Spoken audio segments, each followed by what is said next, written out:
for making time to come to our um, general meeting for April.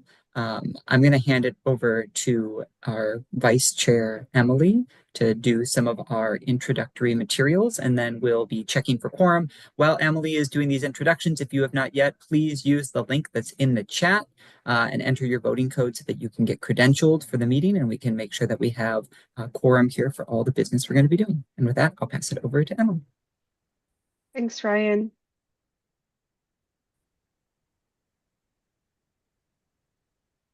So we'll start with our land acknowledgement this evening. So although we are all joining virtually tonight, we'd like to start this meeting acknowledging that we are on the traditional land of the first people of Seattle, the Duwamish people, past and present, and honor with gratitude the land itself and the Duwamish tribe. We are paying real rent to the Duwamish tribe. And if you would like to learn more about whose land you occupy, you can go to native-land.ca. So I will quickly go over our meeting norms. Please treat each other with dignity and respect. And if you don't know the answer to something, please ask. We'd like to create a welcoming environment for all on this call. Please be aware of how often you step up and know when to step back. And remember, everyone here is volunteering their time. And one thing that we really try to do is stay on time. So we all share responsibility for that this evening.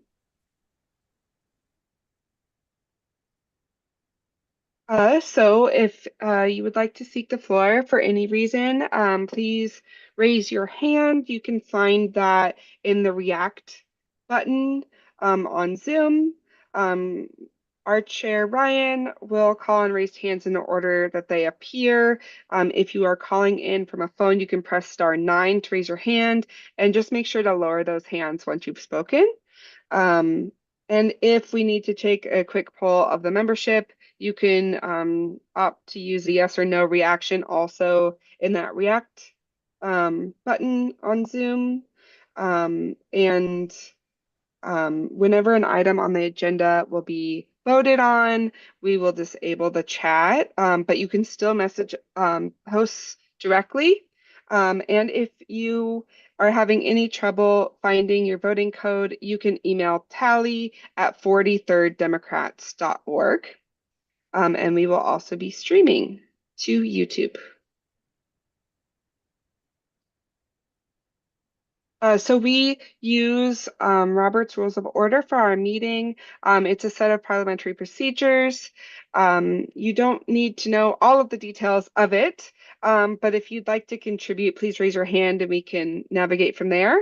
Sometimes Robert's rules are complex, but some examples are: I move that we approve, I move that we amend, I move that we postpone a resolution.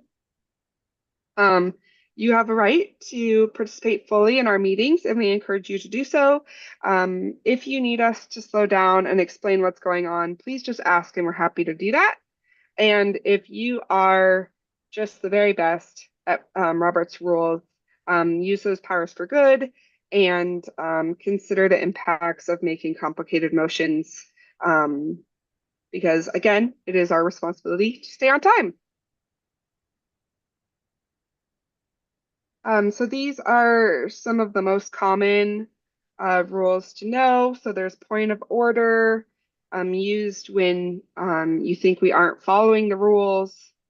Point of information, when you need to ask a question relevant to the topic we are discussing. And point of privilege, used if you need adjustments used if you need adjustments so you are participate. That is phrased odd on here so that you can participate. Thank you, Ryan. There we go. I'm like, okay. So if you can't hear someone, or if you can't access something, or we need more time, you can raise a point of privilege. Thank you, Emily. And I love when we can just make edits and fix things in real time. Absolutely. Okay, I'm going to check in now. Final call for, and actually, let's post in the chat one more time for everyone who joined us a little late. If you have not yet had the opportunity to credential yourself, in the link, you'll find a chat. I'll copy and post it one more time. Use your voting code to credential yourself. We just both did it. You should be able to find that voting code in an email that you received yesterday. And as always, if you're having any issues finding that voting code, please email tally@43rddemocrats.org. I'm going to check in with our parliamentarian right now and see if we have enough people who have signed, have credentialed themselves that we have met quorum.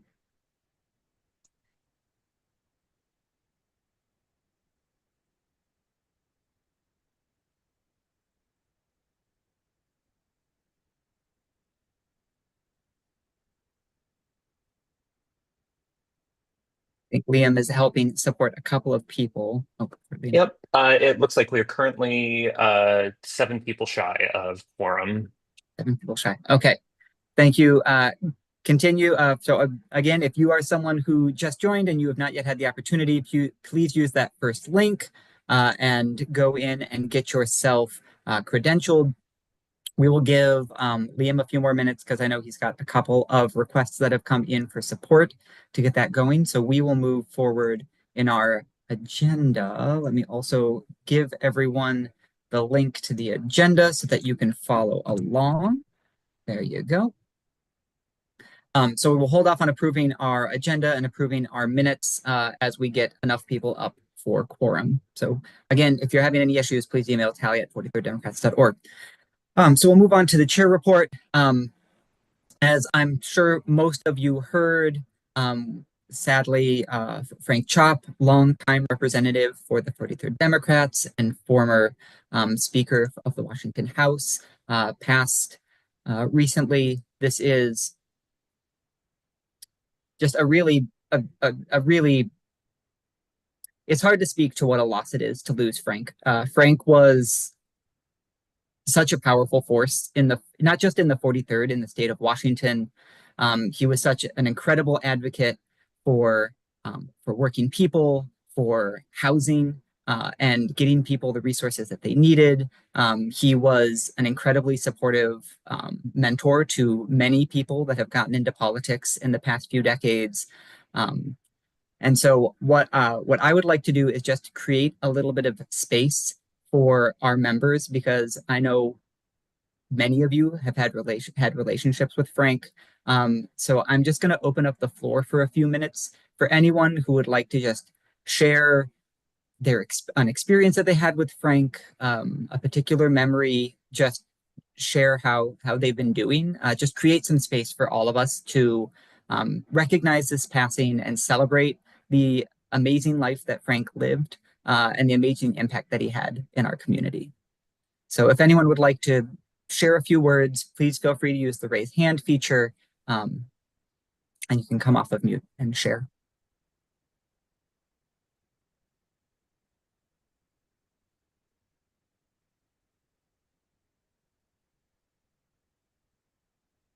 Yeah, Linda. So everything you said about him is absolutely true. He was an amazing person. And one thing I think needs to be noted and remembered is that he founded the Fremont Public Association, which is now Solid Ground, which works hard on a lot of issues that we've cared about for a long time. I just wanted to note that.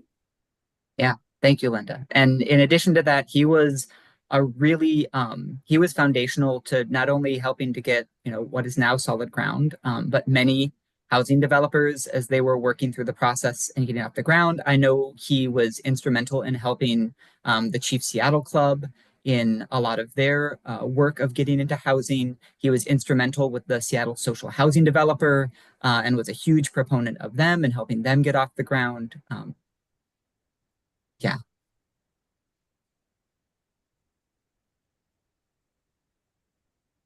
Yeah, right.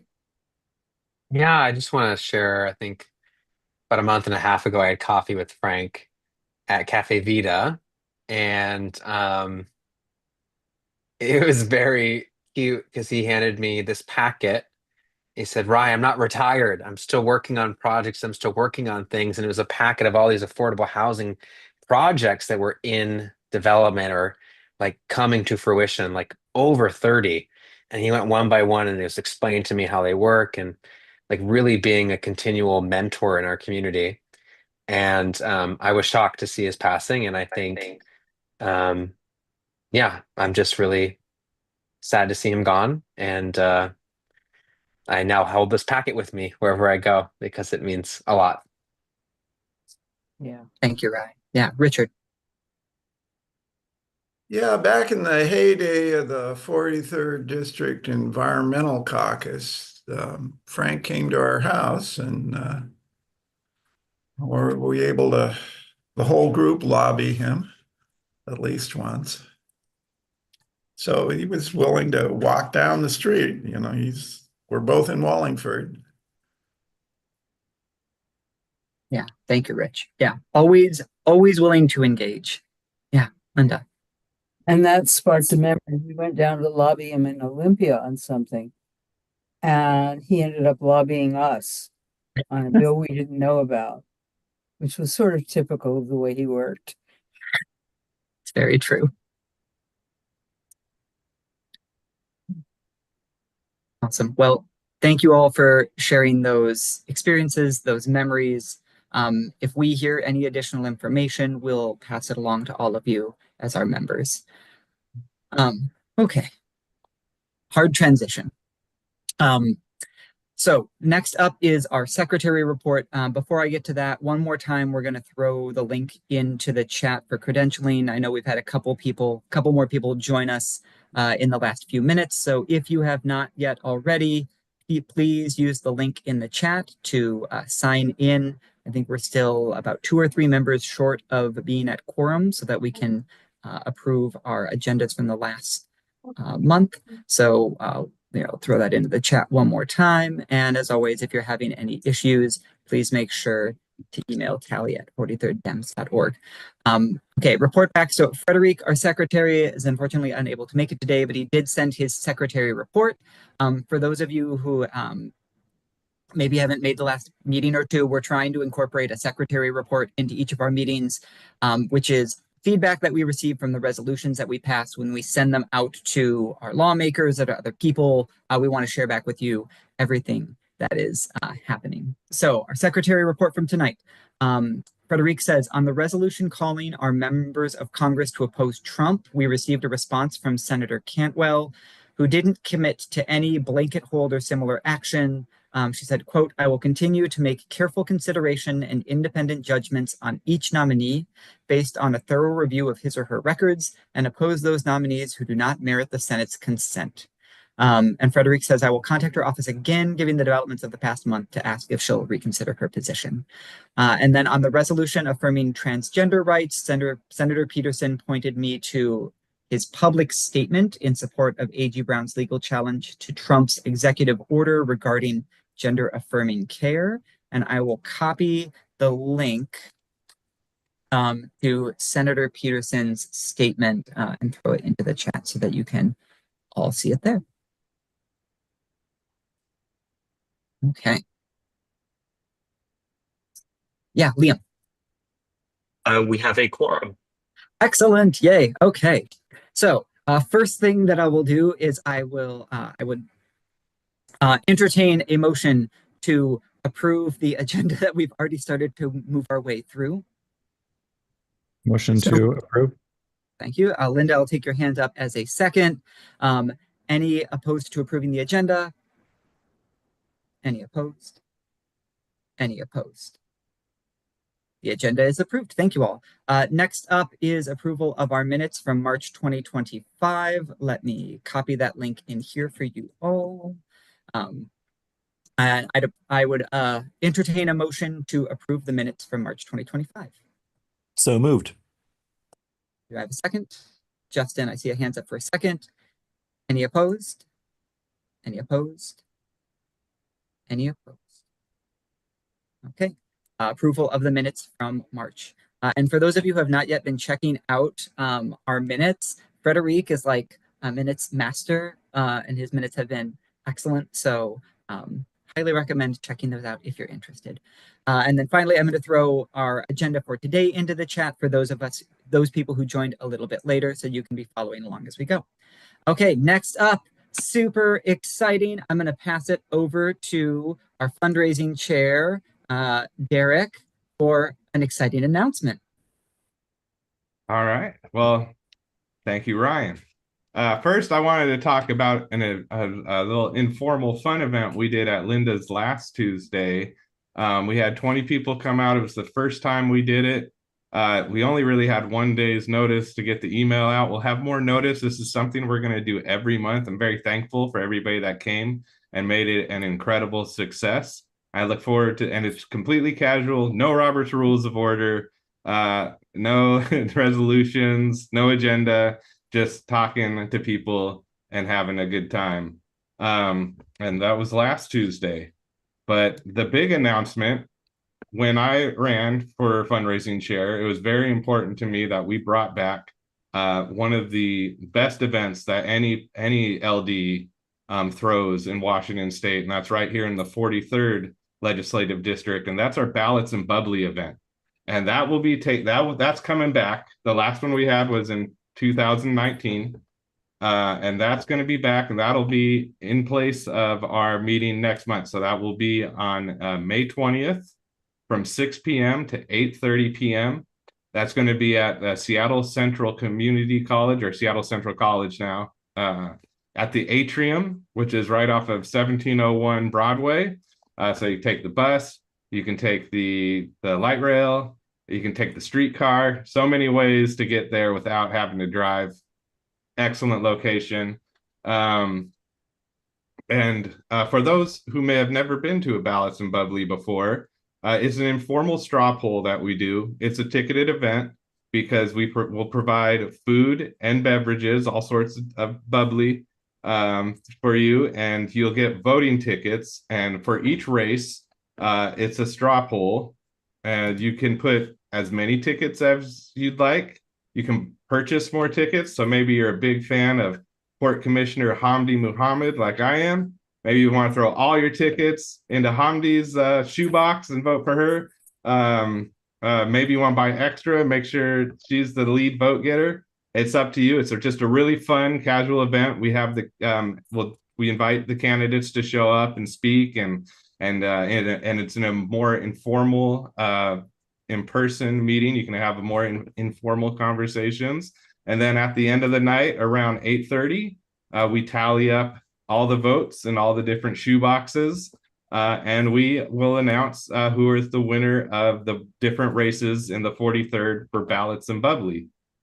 There's a link. I think Liam has a link to it's already in the chat for those who want to jump on there and get those tickets right away. And I look forward to seeing everybody there. And I'm really excited to bring this event back. It's truly one of the best ones. Awesome. Thank you so much, Derek. Does anyone have any quick question for Derek about this event that he can answer before we move on?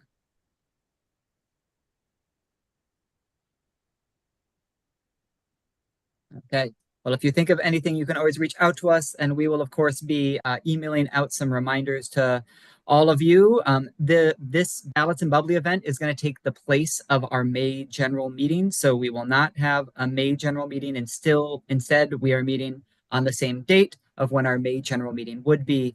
So no May general meeting. Instead, we will have Ballots and Bubbly. And then that will lead right into our June general meeting, which is when we're going to be doing endorsements. So coming to Ballots and Bubbly is a great way to get to meet the candidates and help help inform your decision, so that in June, when we have our endorsements meeting, who everyone is and can make an informed decision on those endorsements. Okay, with that, we're now going to I had one more thing to say, because I know there's a bunch of candidates. We have a bunch of candidates lined up. We'll be sending an email out to you all inviting you to this, so you don't have to write it down now, but you'll be receiving an email from us about this in the next 1 or 2 days. All right, that's all. Excellent. Yes, and excited, and hopefully we will see all of our wonderful candidates who are with us today at Ballots and Bubbly, and it'll be even more of an opportunity for everyone to engage with them. Okay, so we're going to now transition over into our parade of candidates. I am so excited that we have so many excellent local candidates who have asked to come and join us this evening. To give you all a little bit of a reminder of what our new format is. So every candidate is going to have 5 minutes. I know how to use the timer now. Lessons were learned from continual growth, right? So we'll have a 5-minute timer that is up. The first 2 minutes are for them to give an introduction to themselves, and then we will have 3 minutes for them to receive questions from the floor. The way that we're going to do the questions is that people will use the raise hand feature. We're also going to do our best to spread out the question askers. So if you are someone who asks a question for one candidate, we ask that you hold off on raising your hand to give other people an opportunity. If there's still some time, then you can raise your hand up and you can ask an additional question. But we're going to do our best to spread out who is asking questions across everyone. And so I will be going through the list, and I'll kind of be keeping a note of who is asking the questions. And so if I move to someone a little bit later in the list, it is likely because you've asked a question and that person hasn't yet. And so we're going to just try to do our best to balance out both the order in which people raise their hands, but also spreading it out amongst all of our members so that everyone is getting an equal opportunity to ask some questions. So with that, our first candidate up is Council Member Alexis Mercedes Rink. So let me put a spotlight on you and then throw up this timer that I learned how to use.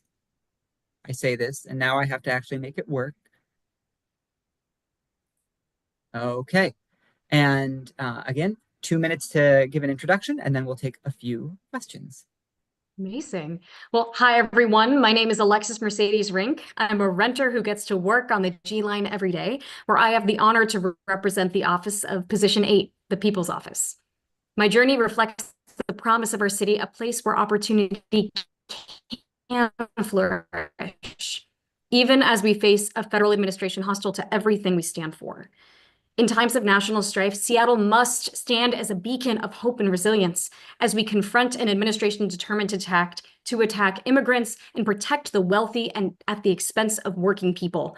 I've spearheaded the creation of a dedicated committee on federal policy change so we can respond to real-time attacks on our city. I believe in a Seattle where prosperity isn't just for some, but for all, where we don't just talk about our progressive values, but we fund them properly. At my first council meeting, I successfully authored and passed amendments to Seattle state legislative priorities to increase funding for affordable housing and to push for new statewide progressive revenue options, because I believe that those who have benefited most from our city's growth have both the ability and responsibility to invest more in our shared future. I was the only member of council to campaign for and secure progressive revenue for union-built social housing. And as a housing champion, you can count on me to push for zoning changes that will create more affordable housing options across our entire city. Because the dream of a home shouldn't be reserved for the wealthy few, it should be within reach for all who make Seattle the vibrant city we love. With federal cuts on the horizon, our community needs investment now, and our next generation needs our support. I know firsthand that public investments change lives. I am here today a living testament to when we invest in young people, regardless of their beginnings, we can change generations, and I will keep working tirelessly to fund the programs that people need. You trusted me with your support last year, and I've worked every day to honor that trust. And now I'm asking for your support so we can fight together against the politics of fascism and to build a Seattle that works for all of us. Thank you. Awesome. Thank you, Councilmember Rink. So I'll now open up the floor to our members for any questions that they might have. So you can use the raise hand feature. You should see it at the bar at the bottom of your screen. Yeah, Richard.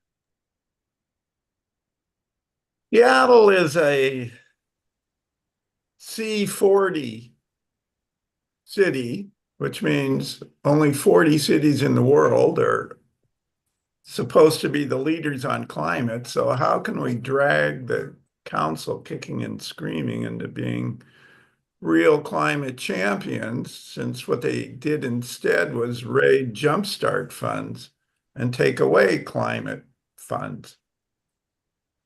How's that for a softball? I appreciate it, Rich. Absolutely. Seattle needs to live up to the reputation of being a C40 city. We know that emissions from vehicles, cars continue to be one of our largest source of local emissions. So having a strong transportation strategy where we are really building out our public transit system, but also promoting walking and biking are going to be critically important for making sure that we are getting folks out of vehicles. This year, I'm chairing the Sustainability Committee, and we are going to be updating our climate action plan. And I've already begun work to push the executive to be really actually developing a plan that's going to get us to carbon neutral sooner than later. I know we have a city goal for 2040 to be carbon neutral. What is it actually going to take for us to get there? And how are we going to actually create accountability measures and track our progress to that? That's something I'm going to be working on this year while continuing to push on really making sure we're expanding our transit system, but also supporting and pushing for increasing and maintaining the investments that Jumpstart was supposed to have in the first place. Funding the Green New Deal initiatives, but also doing work on our green energy future by supporting City Light and building out our more owned generation and electrification efforts. So it's going to take a lot to get there, but it's absolutely something that is a priority for their office. And again, as your sustainability chair, something I'm already doing work to push on our executive branch to do. Thank you. And then Ryan.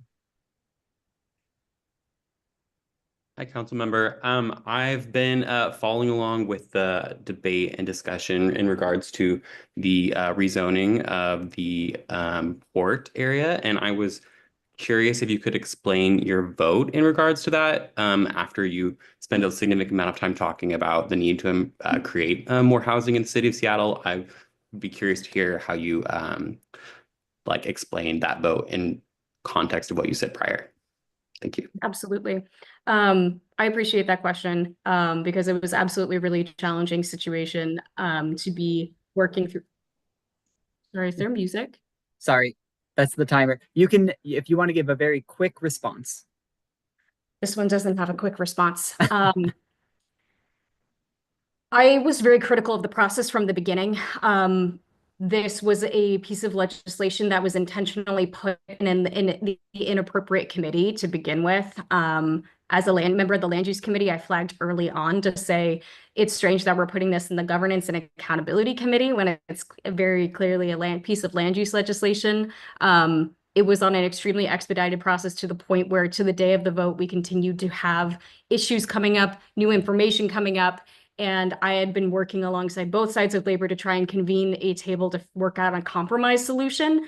And when it came down to the wire, we had 6 amendments come out on the legislation less than 24 hours before the ultimate vote.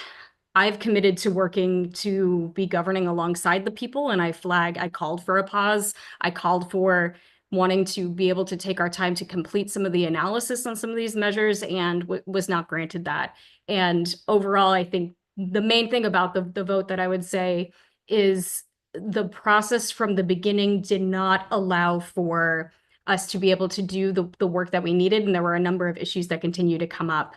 I know the 37th LD actually passed a resolution against the project, and that was something that I had been working and been talking to them about. But there were also a number of different stakeholder groups that I had wanted to follow up with, especially in light of the 6 amendments that were brought forward less than 24 hours before the final vote. This is not a small, easy answer in any way, and it was one that I really grappled with in many ways. But there were a number of concerns raised about the ability to finance the project, the concerns with jobs at the port, but also some of the environmental health hazards and the issues raised about putting housing on a major trucking street and how that could potentially put those ultimate residents at risk, just given the amount of trucks going down that road. So it's a super complex issue.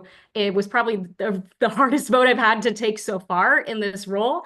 But I said in my final comments, and I encourage folks, or I'll find a way to send it out, I will continue to keep up the energy looking at all of the areas within our city that are currently zoned residential that could absolutely have more housing on them. And I sincerely hope my colleagues will keep up that energy for union-built affordable housing when it comes to providing and putting housing in residential areas that have great amenities, have clean air, and have great community spaces and amenities.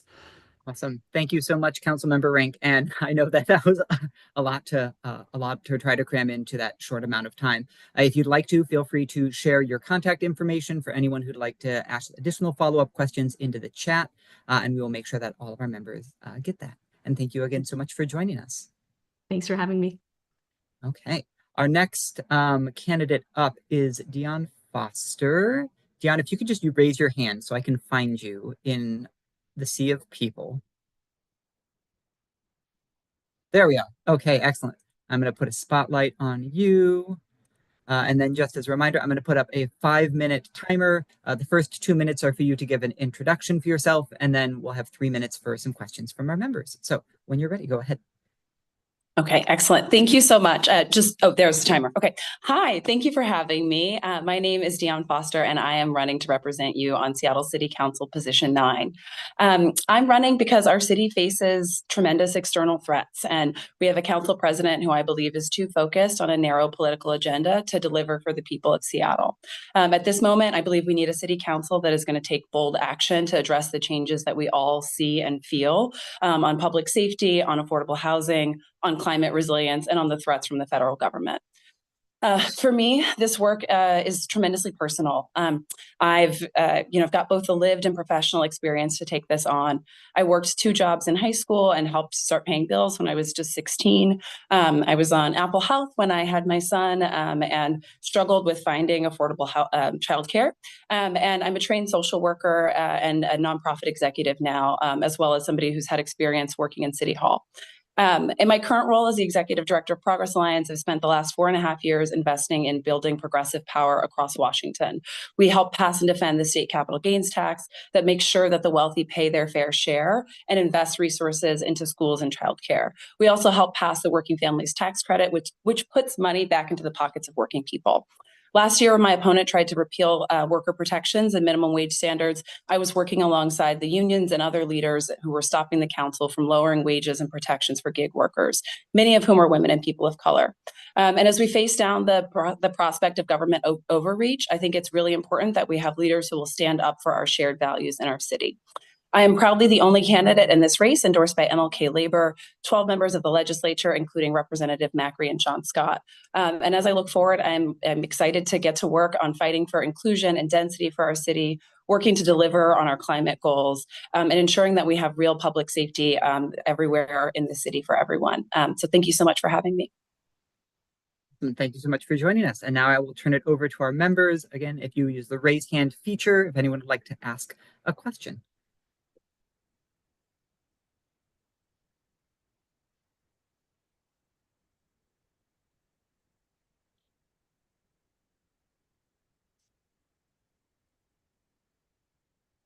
Yeah, Anne-Marie. Anne-Marie Dooley. I'm a doctor and I'm very worried about the health effects of our climate crisis. And you mentioned that you would work really hard to target our goals. Bruce Harrell is having an executive order to update the climate plan next week. And I'm wondering what would be a first priority on meeting our climate goals, since we're not meeting any of them? Yeah, thank you so much for that question. And I was glad to hear Councilmember Reek speak to this a little bit before. We have our emissions are coming from several significant sources. We have transportation-related emissions, building-related emissions. There's a couple things that I think the city can do that are within our control. One is we really need to get focused on housing, inclusionary housing and density. A lot of emissions, vehicle miles traveled, come from people who don't have any other options but to get in their car and get around. And I think that means as a city, when we look at our zoning, when we look at our planning, we need to fight for and plan for density and connected communities. So I think that comes from everything from where we are doing, building more housing everywhere in the city, thinking about where we make our investments around transit and transit-oriented development to make sure that it is possible for people to bike, walk, ride, and have multimodal transit options no matter where you are in our city. I think it's going to be absolutely critical. I also really want to make sure that we are thinking about environmental justice as a city and ensuring that we're working to make every neighborhood a healthy neighborhood to live in, and that we are we're partnering with the state and other folks on on some of our, heavy duty trucks and other things where we can work to bring down emissions and get cleaner vehicles out on the street. I think that's important, not just for the climate crisis, but as you mentioned, the immediate public health impacts that people experience from, not having access to clean air. Yeah, awesome. And John, you'll get the last question. Yes, I'd like to follow up on Rye's question to the last candidate. Were you to be on the council? What's your thinking about the Port Sodo issue in terms of housing? How would you come out on that vote? Yeah, and again, I appreciate Councilmember Rink's comments here. I would say similar, I think this is a very difficult issue. It's very difficult to answer in 30 seconds. It's important that we are looking at the way that this was managed. I think that this should have gone through the Land Use Committee and should have been properly considered as a land use decision, and was unfortunately put in the wrong committee and not given the appropriate process. I think it's important to look at that, as well as for me, as somebody who has a background working in environmental justice, understanding and thinking about the impacts for people who would live in housing that's near lots of transit, lots of heavy duty trucks, and the impact that that's going to have. So those are things that I would be kind of taking under consideration, and I've been clear about that. And I think that was not the right process. I think there's a lot that we can do to deliver on housing across the city, including protecting our neighborhood centers and making sure that we are doing the appropriate infill and building housing in all across Seattle. Thank you. Thank you. And thank you, Dion, for joining us. And please feel free to share any contact information or links to your website into the chat, and we will pass those along to our members. And hopefully you can make it to our Ballots and Bubbly event and have some deeper conversations with people about these different topics. Okay, next up in our parade is Bishop Rogers. Bishop Rogers, if you could raise your hand so I can find you.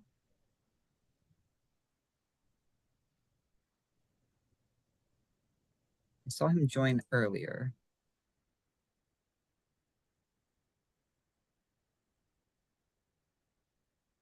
Bishop Rogers, are you still here? I saw you earlier. Let me see if I can find.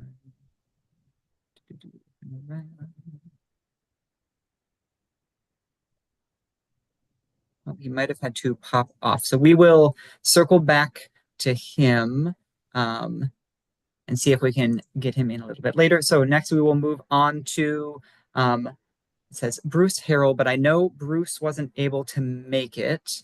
Marta, you're here to speak on Bruce's behalf? Yes, I am here. Thanks, Ryan. Okay. No worries. Let me spotlight you and I'll get the timer awesome. when you're going. Get ready to go. Perfect. Thanks so much. Well, first of all, thanks so much for having me. My name's Marta Johnson. I'm the mayor's campaign manager. The mayor and I are dividing and conquering LD meetings this evening. So he will be with you all in 2 months in June for your next meeting. But thanks for having me. Just wanted to quickly touch on where we stand with our current campaign, kind of some current wins, and then also the mayor's vision that he's carrying out right now and hoping to carry out in his next term. He's brought massive progress to the city of Seattle. He's ready to work every day to bring a safe and welcoming city to all. I know this has been touched on, but we have a very unknown federal government at the current moment, and Mayor Harrell and his team are ensuring that they are tracking all movements on the federal level to make sure our city is again safe and welcoming to all. Just a few touch points and wins from the current administration. In terms of public safety, which is Mayor Harrell's top priority, he is really focused on expanding CARE.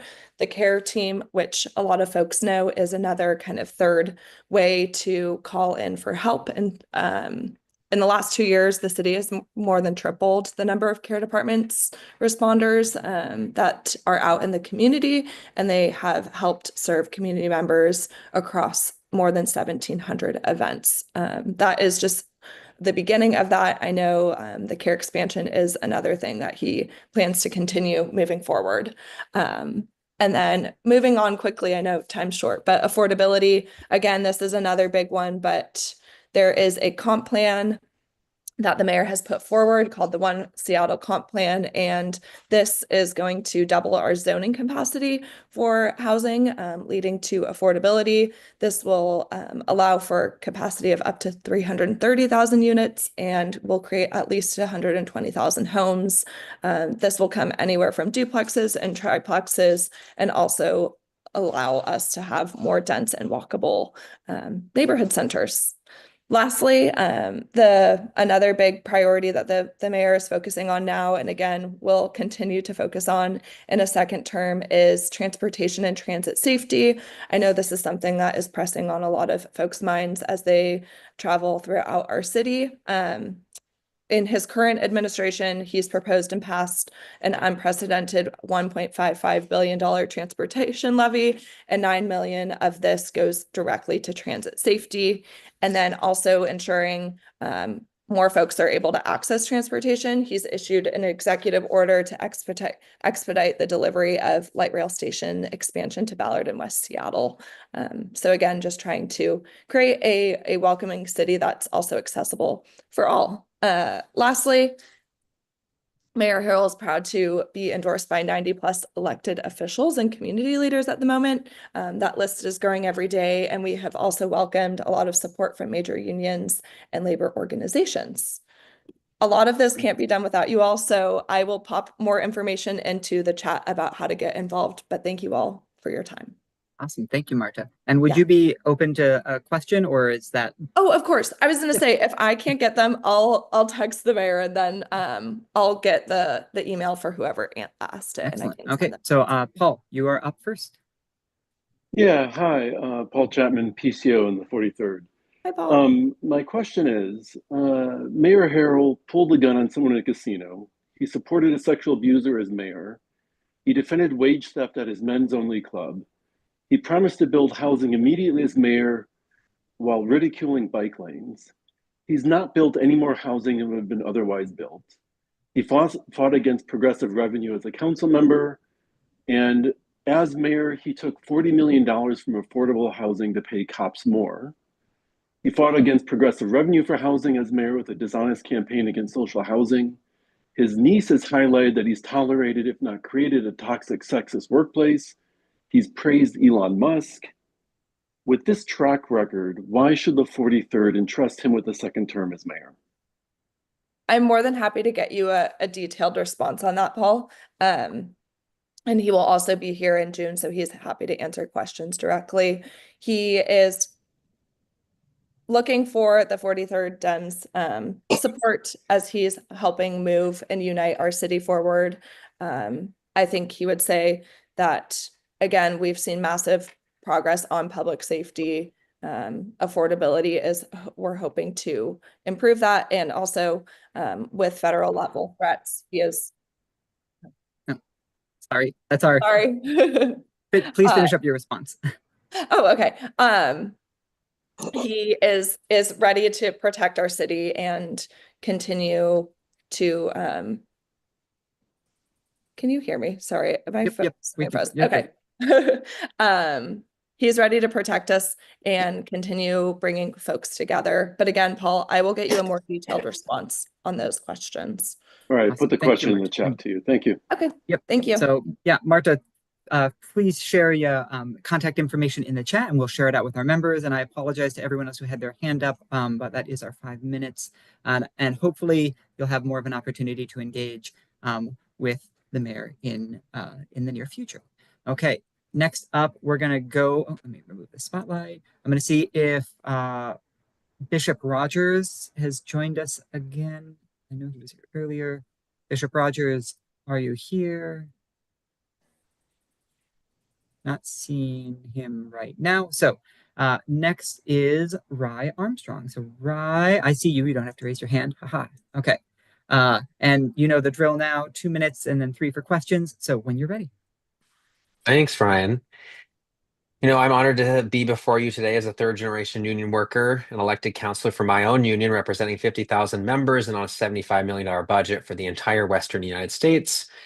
And I also follow in the footsteps of my grandmother, who spent her entire life carving her own path and was the first woman to graduate from UW in aeronautical engineering. She was my hero and the kind of trailblazer I hope to be in the world. In one of our final moments together, I sang with her, "Oh, What a Beautiful Morning," and which was her favorite song. And for just a few minutes, she came back to us from late stage dementia. In that moment, I feel a kernel of humanity, power of the arts, and why we fight for each other today. So today I stand on her shoulders and the shoulders of so many others to demand a more just, compassionate, equitable world. Right now, Seattle families are struggling. Housing is unaffordable, childcare is out of reach, public safety solutions are falling short, and working people face increasing uncertainty. And as co-executive director of Sustainable Seattle, I have fought for resiliency and will continue to do so in City Hall. So our priorities are clear. We must invest boldly in affordable social housing to increase supply. Second, we must innovate public safety for the right response, investing in community-led solutions, mental health resources. And then thirdly, I also want to invest in affordable childcare, which is the largest expense for a working family today. So to be explicitly clear, I will fight with everything I have for this city because Seattle has always been my home. Under my watch, Seattleites will be fiercely protected in a moment when our nation tries to erase people like me. We will stand strong together. We cannot repeat past mistakes and expect new results. And Seattle deserves leadership that will take bold action without the fear of failure. Together, we can make history, electing Seattle's first trans mayor, affirming that everyone belongs in our city. And together, we will create a future shaped not by corporate interests, but by our community and our collective strength.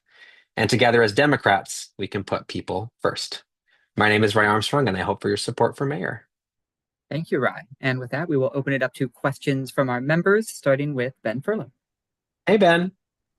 Hi, Rye. Thanks for taking my question.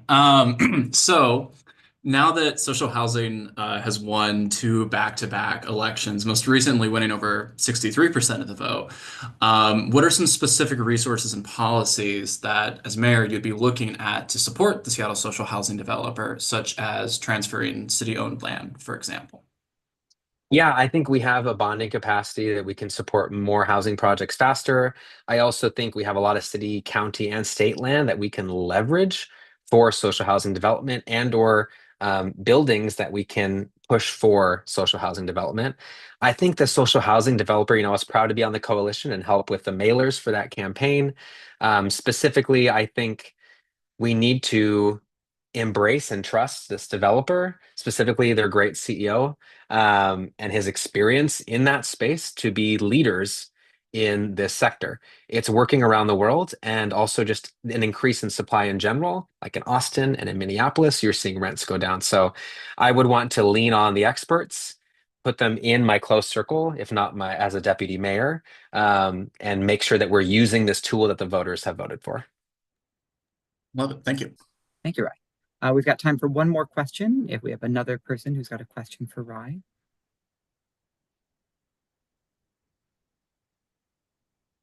Bring it on. Let's go. Let's go.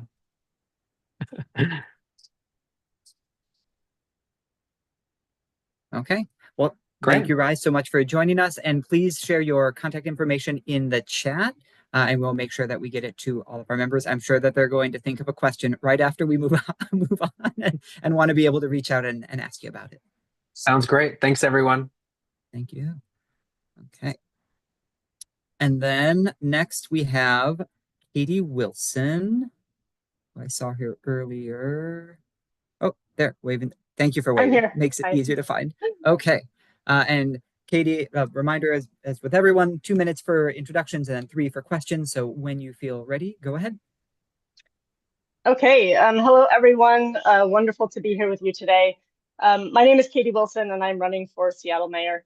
As co-founder and leader of the Transit Riders Union, I've spent the last 14 years of my career building and leading powerful coalitions to win major victories for working families.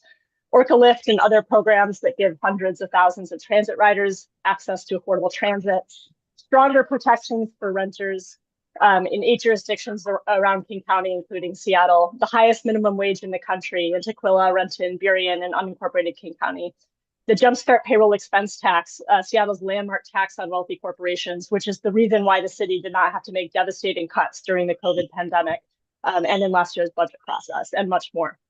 I decided to run for mayor because I believe we can do better. We can do better on the housing crisis, both by allowing the private sector to build more and by investing in publicly owned and operated affordable housing. The immediate push for me to run was the landslide vote on Prop 1A to fund social housing. Our current mayor, as we know, is the face of the opposition campaign and has tried to undermine the new social housing developer. We deserve a mayor who will respect the will of the voters and who truly believes in social housing and will fight to make the new developer successful. We can do better on homelessness. We have twice as many unsheltered homeless people as New York City, and that's shocking and unacceptable. Seattle's doing far worse than our peer cities on expanding shelter capacity. As mayor, I'll throw everything I've got on getting people inside. I will deepen the city's investments in behavioral health and substance use disorder treatment to tackle our fentanyl and opioid crisis. And I will work to scale up our alternative crisis response so that FPD can focus on calls that require police and on investigating serious crimes. We can do better on transportation and the climate crisis and on many other things, including protecting the most vulnerable members of our communities from the Trump administration's cuts and attacks.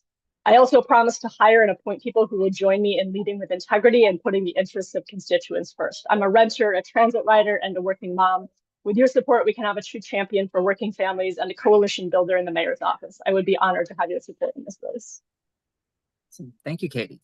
And with that, we'll open it up to the floor for anyone who has a question for Katie.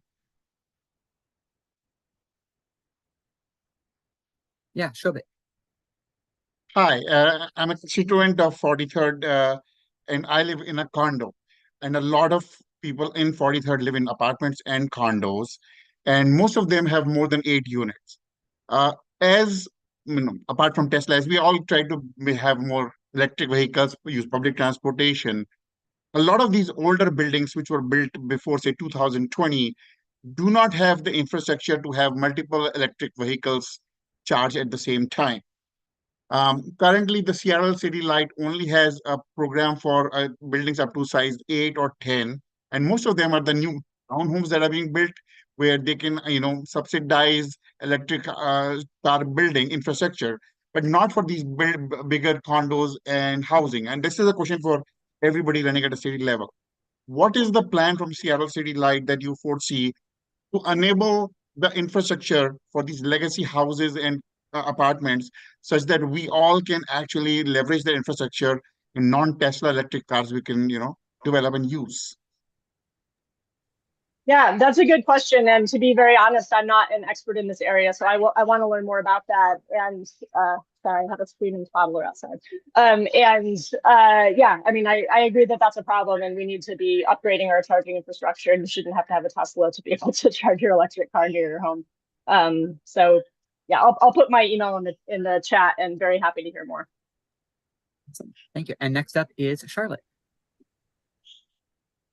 Thank you, Mr. Chair. Hi, Katie. Thank you for joining us. As you probably do know, the council adopted a pessimistic outlook in terms of revenue forecasting, and we're dealing with quite a budget hole going forward. As mayor, what would be your plan to kind of claw us out of the hole and get us on track for a balance in the black? Yeah, very good question. So in 2023, I served on the Seattle Revenue Stabilization Work Group, which was tasked with researching progressive tax options to deal with Seattle's structural revenue shortfall in the general fund, which we've known about for years now. And we've basically been using transfers from Jumpstart and one-time federal funds to fill this massive gap that's been growing. And, we have a number of progressive revenue options at our disposal. A few of them are kind of shovel ready, including the full capital gains tax. Okay. Basically, the city needs to be putting work into developing progressive tax options and passing new progressive revenue. This is something I've been working on for my whole career, basically, and would absolutely be a high priority for me as mayor. Okay. Awesome. Well, thank you so much, Katie, for joining us. And your information is in the chat. If there's anything else you'd like to share, please feel free to throw it in there, and we'll make sure we share it with our members. Okay, next up is Erica Evans, a candidate for city attorney. Let me get the spotlight on you. And Erica, 2 minutes for introductions, and then 3 minutes for questions whenever you are ready. Thank you so much. And thank you, the 43rd. This is my home district. My name is Erica Evans, and I'm running to be your next Seattle City Attorney. My roots in this region run deep. My grandmother moved out here in the 70s. My dad went to high school at Ingram, and my grandparents instilled in me at a young age the importance of standing up when things aren't right. My grandfather was an Olympic gold medalist in the 1968 Olympic Games and used that stage to protest what was happening to Black Americans in this country. But a lot of people don't know it was the women behind some of these athletes that helped organize and plan some of the protests. So as your city attorney, there are 3 priorities that I have. It is absolutely public safety, but leading with a restorative justice model. And third, it's fighting back against the unconstitutional federal overreach that is currently happening in our country. I'm the only candidate that has worked in both divisions of the office that I'm running for. I worked in the criminal division at a line level, and I've also worked in the civil division at a line level. Up until 4 weeks ago, I worked for the United States, and I prosecuted hate-based crimes against folks in our district, and I also held accountable employers that stole wages from its employees. I had one case where the employer literally stole over $1 million of their employees' monies and used that money to buy horses and Porsches. I held them accountable, but I had to leave because I could not stand for the unconstitutional federal overreach and the executive orders that we were getting from Trump and Elon Musk. Those are not my values. I'm not Trump's lawyers. And I knew that it was time to shift why I became an attorney in a role that would allow me to do that. And that is representing and serving my community. I will absolutely bring back a new community court that focuses on addressing root causes. And it's a time right now with unprecedented attacks. We need someone with federal experience, and that's me. And I appreciate you and love your support and your endorsement. Thank you, Erica. And with that, I will pass it over to our members. If anyone has a question for Erica, use the raise hand feature. Yeah, Linda. So I'd like your advice for what we should be doing in light of the kind of overreach we're seeing, and especially in terms of who's being shipped out of the country now and not being able to be brought back despite court orders. Absolutely. It's scary right now. I know I was recently speaking with someone that works in the federal courthouse, and she said, Erica, I'm having to bring multiple pieces of ID with me because I'm scared I'm going to get picked up by ICE and deported. And that's not right.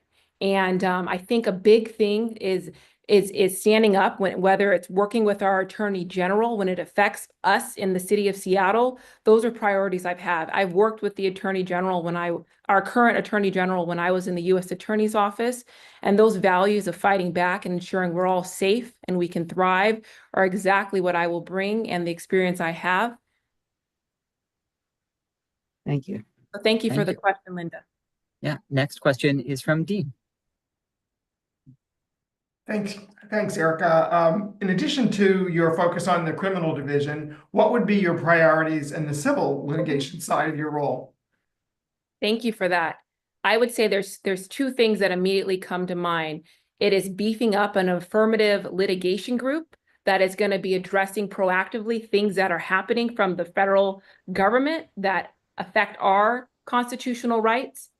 I'm the only candidate in this race, including the Republican incumbent, that's actually worked in the civil side. And what I see a lack and a need is also beefing up the environmental law section. So when it comes to protecting our environment and our air, making sure we have more attorneys in that section, I would absolutely prioritize that. I would also beef up the employment law section to ensure that we're having employers held accountable for wage theft. That is another one. I will also hire a labor union lawyer. They currently do not have one that has prior experience working as a lawyer for a union. I will bring that into that office. Those are some of just the ones that I can just spit out you that are at the top of my head that it's lacking right now. So affirmative litigation, that's going to be proactive, and then also beefing up our environmental law section and our employment law section. Thank you for that great question. Yeah, thank you so much, Erica and Jacob. Unfortunately, I think we've hit our time. But Erica, please feel free to share your information in the chat if anyone has any additional questions or if they'd like to get in contact with you, how they can do that. And thank you again for joining us this evening. I appreciate you all. Thank you. Okay. Next up is Port Commissioner. Oops, see, there we go. There's the music. Port Commissioner Calkins. Oh, there he is. Let me get you spotlit. And you'll have 2 minutes to introduce yourself, followed by 3 minutes for questions. Begin when you feel ready. Evening 43rd. This is also, as with Erica, my home district as well, proud resident of North Capitol Hill, and really excited to be here with you all tonight. I am up for re-election this year to the Port of Seattle Commission and would love to have the endorsement of 43rd, my home district, and mostly because this is a job that I truly love. And I think that passion for the job comes from the issue areas that we are focusing on the Port of Seattle right now, and that now more than ever really need to be at the forefront of local government issues around environmental justice and workforce development. And of course, being a bulwark against this slide towards autocracy that we see at the federal level. And so over the course of the next 4 years, I think it's critically important that we can demonstrate that government works, that we can build things, that we can create opportunities for economic opportunities for our region.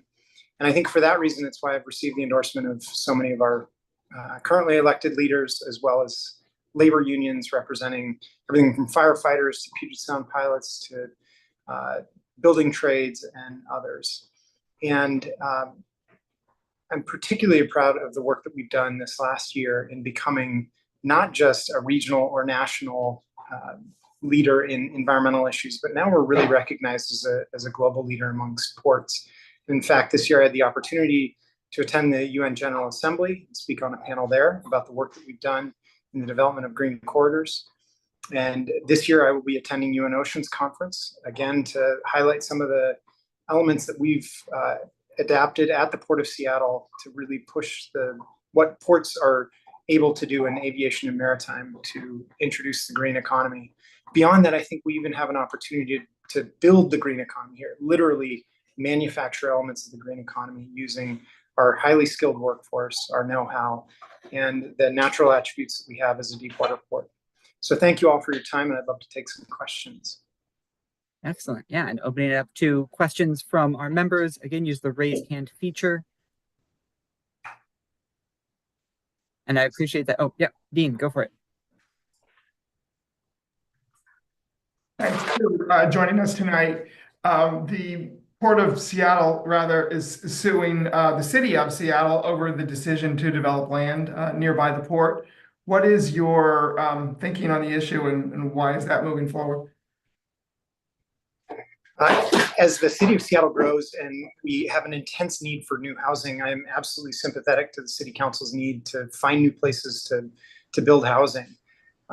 There is an equally desperate demand for industrial uses in our city.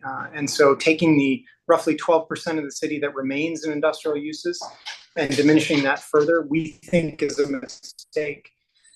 We think industrial uses for cities are a critical component. It'd be like building a house without a bathroom. You just need to have some of that space. We can't push it to Marysville or Kent and expect that we're not going to introduce enormous amounts of truck traffic, and having to push all of our maintenance for buses and trains and trucks out further into the suburbs is a bad idea. Furthermore, we've invested so heavily in that particular little portion of SoDo that was targeted for this, that to ensure that we have heavy haul corridors where we literally set up buffers, safety buffer zones for pedestrians and bikes. We've paved the roads so they can handle that kind of truck traffic. And those are the kinds of jobs that we all talk about wanting to make sure that we retain here in Seattle. So while I will push and will continue to work for housing around transit and in places that are amenable to housing, I remain opposed to building housing in our industrial area there. Thank you. And then we'll pass it to Shobit. I don't know if you have an answer for this question, but I will ask it. Airport is under federal zone, even though you are the owner and you rent it out to federal government essentially. So supposedly ICE was come and look at PIDs and try to arrest it. Was even now Trump is threatening putting out citizens who maybe badmouth them online. If he was to do that, is there anything the port can do along with the city? to or county to do anything about that, or is that totally out of your control? So thank you for the question. We are spending a ton of time thinking about how we can create a space that ensures that refugees, asylees, immigrants, and citizens are safe when they travel through our airport. But as you mentioned, particularly international airports like us, there are spaces there that are considered border zones and are outside of the jurisdiction of local government. And so while it is a challenge, we will continue to work to find ways to slow the efforts of the federal government to deport citizens, residents, refugees, and asylees who for their own safety, deserve to be here. I wish we had more time to talk about this, but we are intensely focused on this right now. And right now we are also focused on our own employees who have become targeted. And there's more to come on that. Some of it right now is in a closed legal process, but we are fighting to ensure that our employees remain safe in the workplace too. Awesome. Thank you so much, Commissioner Calkins, for joining us.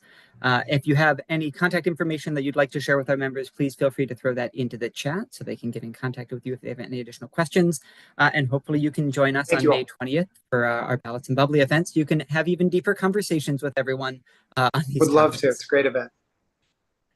Okay, next up is Commissioner Hamdi Mohammed. Let me see what I can find. Hamdi, if you're here and you could raise your hand so I can find you. You might not be.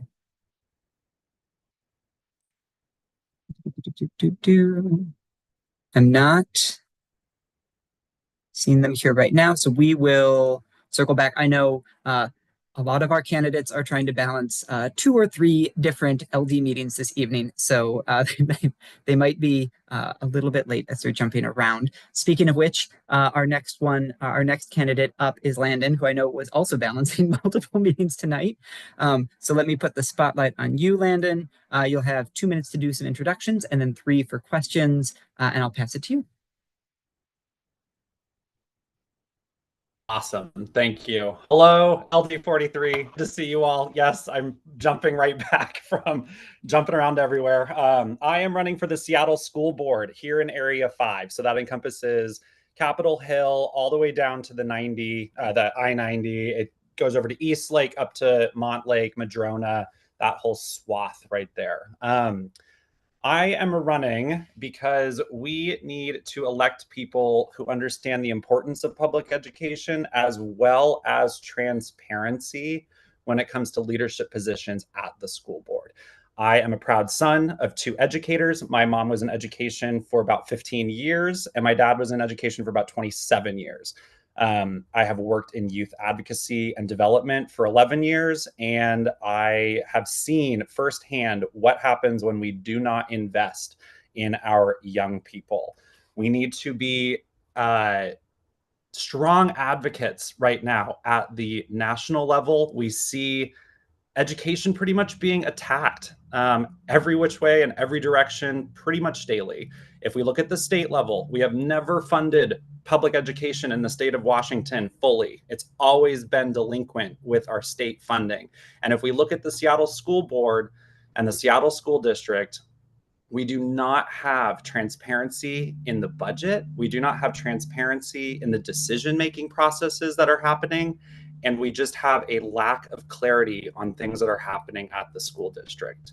We need fresh people and fresh ideas to be entering this space and really coalescing around the public and community members who really, really want to invest their time and energy into solving these problems.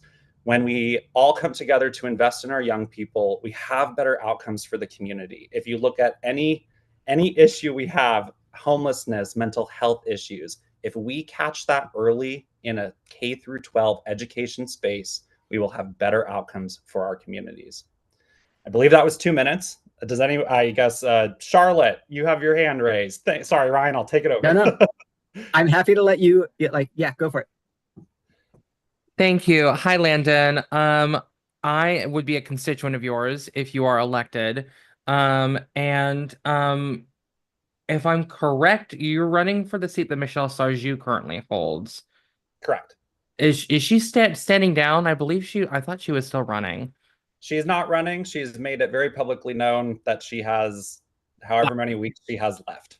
Okay. Well, thank you for that clarification. I'm a former Seattle Public Schools kid and a former public schools employee. I worked in nutrition services for 2 years. Why you?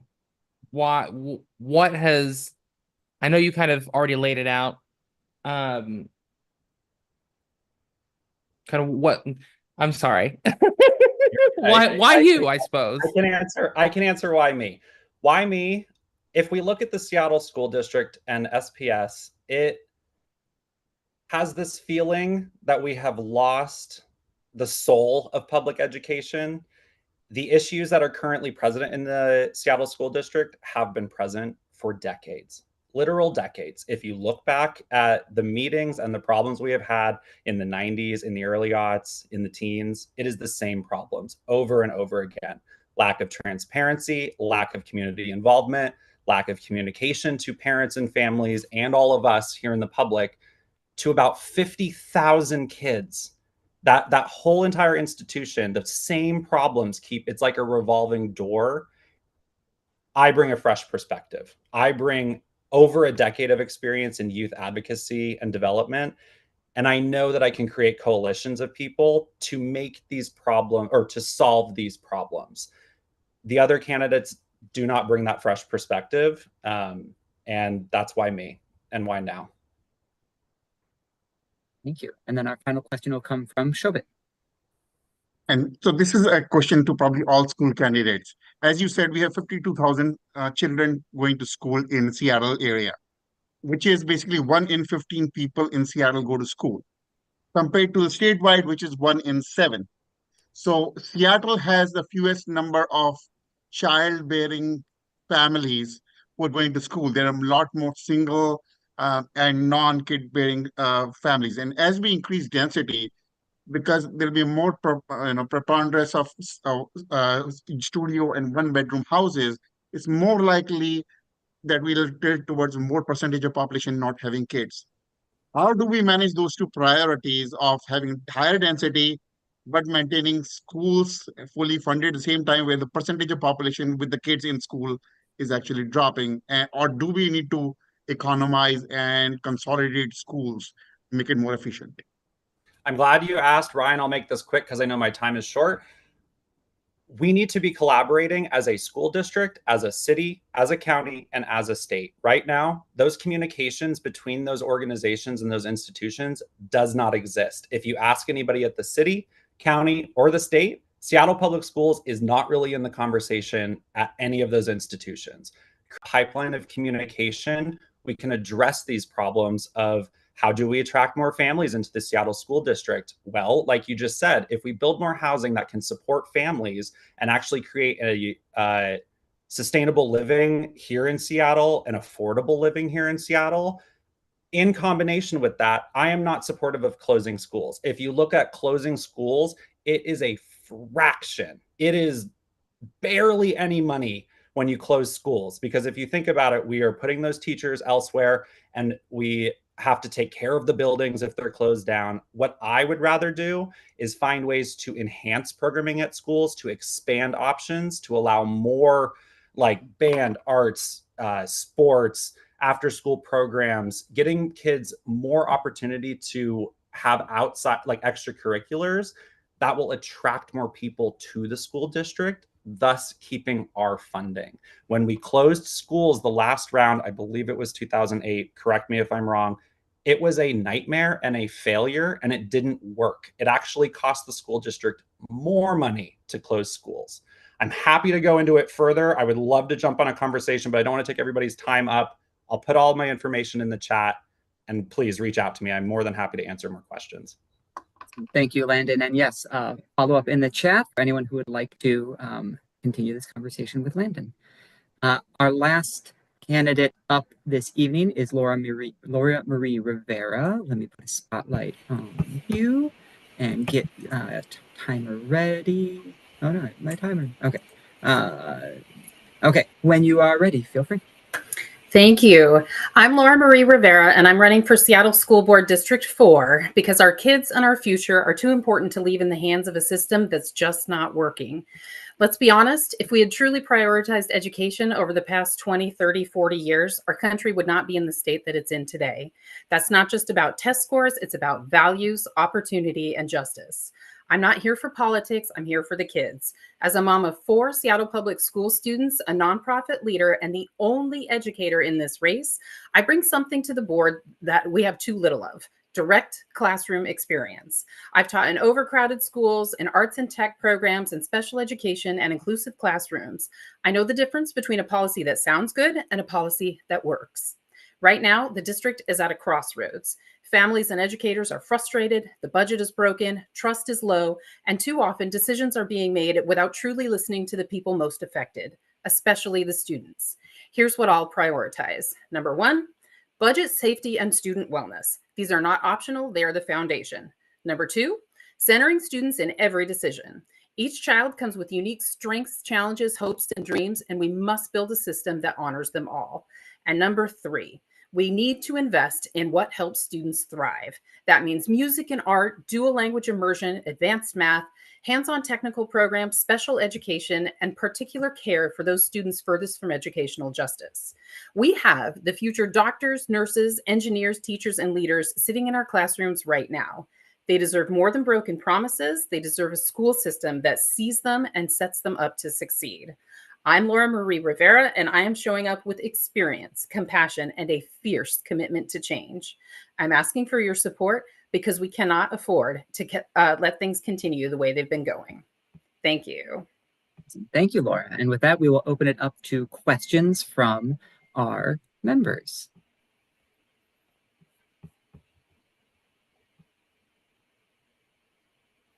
I'm going to give John, I'm going to go to you first, only because Shobit's gotten a few more questions in, but Shobit, I'll come to you if there's time. John. John, you're on mute. Oh, you're muted. I'm sorry. I wonder if you could just tell us where your district is. Absolutely. Thank you. District 4 is over in Queen Anne and going up past the shipping canal to the neighborhood of Bit of Fremont and Ballard and on up, and including down into a little piece of Belltown as well. Thank you. Thank you. And then I'm going to go to Beth because Beth hasn't had a question yet. So Beth, go ahead. Hi, I am a mom of 3 teens, and we have a close personal friend who had a mental health crisis, and the only bed in the state was in Yakima, which the family wasn't able to take because transportation, work issues, that kind of thing. How would you be able, or what do you see as a city, as a community, as a school district board, helping our students with mental health crisis? As a mom, that just hurts my heart. And I think about the families that are facing these things. And I think the first thing that we can do as a district to be constructive is create better, safer, more welcoming environments for our students. And that means being more inclusive to all of the students. And it also means addressing mental health and paying attention to what staff we have in our buildings. Not all schools have a counselor. They don't all have a vice principal. They don't all have a nurse. And these are all things that are part of a well-resourced school, and they are what goes together to help build our community and keep our kids safe. And like the candidate before me was talking about, we need to work together with the levels because of course, the school does not have this capability. But if we are working better with not only the district, the city, the state, and King County in particular is building these beds, is working on that mental health crisis. And obviously it's not here in time to help your friend's family, but it's coming. And I'm both hopeful and thankful that it's coming soon. Awesome. Thank you so much, Laura, and thank you for joining us this evening. If you have any information about your campaign and where people can find you or where people can contact you, please feel free to throw that into the chat. And then just a reminder for all of our candidates one more time, if any of you are free, on May 20th. We hope that you will join us for Ballots and Bubbly to have more of an opportunity to dig deeper. This music, man, to dig deeper with our members and have a little bit more time to answer these questions. I know it is a challenge in 3 minutes to try to get through some of these responses. Real quick, I'm going to put a call out. We are 2 PCOs short of having PCO quorum, and we're going to need that for our next action item. So Liam is going to throw that link into the chat. If you are a PCO and you have not signed in yet, please go and use the credentialing form and sign in. We need to get 2 more PCOs so we can do some PCO appointments. And then I'm going to go and double check that our 2 candidates who signed up have not come back yet. I've been trying to keep an eye. Is Bishop Rogers here yet? I didn't see him pop back in. I saw him at the very beginning. Don't think he's here yet. And then Hamdi Mohammed, Port Commissioner Mohammed, checking if she has made it back yet. Okay, not seeing that one either. Okay, if we get them by the end, then we will get them into the rotation. But since I'm not seeing them, we will see if we can move on to our next item. Before we do, I just want to thank everyone so much for stepping up and stepping back, for sharing the mic, so that everyone got to answer some questions. I've really been appreciating this opportunity for us to do some more engagement as candidates come and ask these questions. I hope that you all have as well. Please feel free to email the board if you have feedback on it, because we're always trying to be adaptive to what is working for everyone. And I see Liam's hand up, so I'm going to pass it to Liam. We have PCO quorum. Excellent. Oh, this is okay. Wonderful. So with that, we have 3 candidates who are up for appointment for PCOs. So I'm going to pass it over to our PCO chair, David. David, you can feel free to, well, you're one of the candidates. So maybe I'll do a quick say David is one of our candidates for appointment. And so he'll do a quick introduction for himself, and then we'll have an opportunity for our other 2 candidates to do some quick introductions and then go through the PCO appointment. So passing it over to David. Great. Yeah. Sorry, I'm off camera. I'm a little bit messy over here, but yeah. So my name is David Tomasz Paris. I am trying to get reappointed for 431335, which is in Fremont. I got my start canvassing with the I-135 campaign. Just really caught the bug with it, and then started going into local politics and just love reaching out to voters, most recently with the Prop 1A campaign and becoming the PCO chair here. So if you don't know what being a PCO is, you are getting your neighbors out to vote. A lot of people do not vote in local elections, and you are taking on the responsibility and privilege of changing that for the people who live around you. So if I guess I'm turning this into a bit of a pitch for becoming a PCO, but I'll cut it off there. Yeah, thank you. Classic PCO chair. Use your speech for your appointment to recruit more PCOs. Absolutely. Okay. Next up, is Catherine here with us? Not seeing them this evening, no worries. And then Peter Ailing. Is Peter here with us? Okay, look like also, David, if there's anything you'd like to share about either Catherine or Peter before we go into this vote, feel free. I have not gotten the chance to connect with them, but they have both been PCOs. They're going for reappointment. Yeah, we love them and hope they keep doing their job.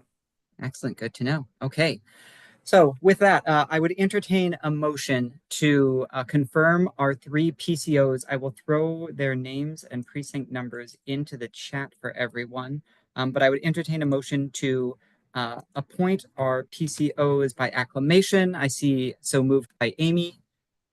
Moved. Second. I see a second from Derek. Excellent. Any opposition to appointing these 3 PCOs by acclamation? Any opposition? Any opposition? Okay. It is so proclaimed. Congratulations, David, Catherine, and Peter, our newest appointed PCOs. And as David was saying, PCOs are really the heart and soul of our local organizing movement. And so if you know anyone who's lives around you, who's looking to get involved, please feel free to send them to David. David is happy to share with them what it means to be a PCO and shepherd them through the appointment process. We are always looking for more PCOs to build out. We're sitting at about, I think we're something at like 90 strong right now, which is a pretty good number, but we have about 185, I think, precincts. So we can always use some more PCOs to help us get out there and engage with local voters. Also, speaking of local elections, you probably all received your ballots for the April special election. It is due by next Tuesday. So you've got one final week to put in your vote on the funding for the fingerprint and criminal database that the county runs. There's some information out there, not a ton, but there are some resources. I'll try to gather 1 or 2 articles and send them out in my follow-up email tomorrow to support everyone and learning a little bit more. I don't know about you, but this one took me a little bit by surprise. And I feel like I'm usually on top of when these things are happening. So I'm guessing for a lot of us, we're like, oh, okay, what is this? So we'll share some information out so everyone can read up a little bit before they put in their votes. Okay, next up is we wanted to share a statement from the board.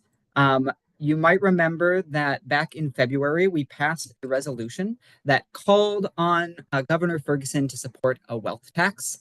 If you all have been following the back and forth that's been going on at the state legislature around the budget, you probably know that there's been a lot of debate. The House and the Senate having some various forms of progressive revenue, and then the governor coming out and saying that he was opposed to the wealth tax, which is now called the financial intangibles tax, because that makes it easier to understand what it does.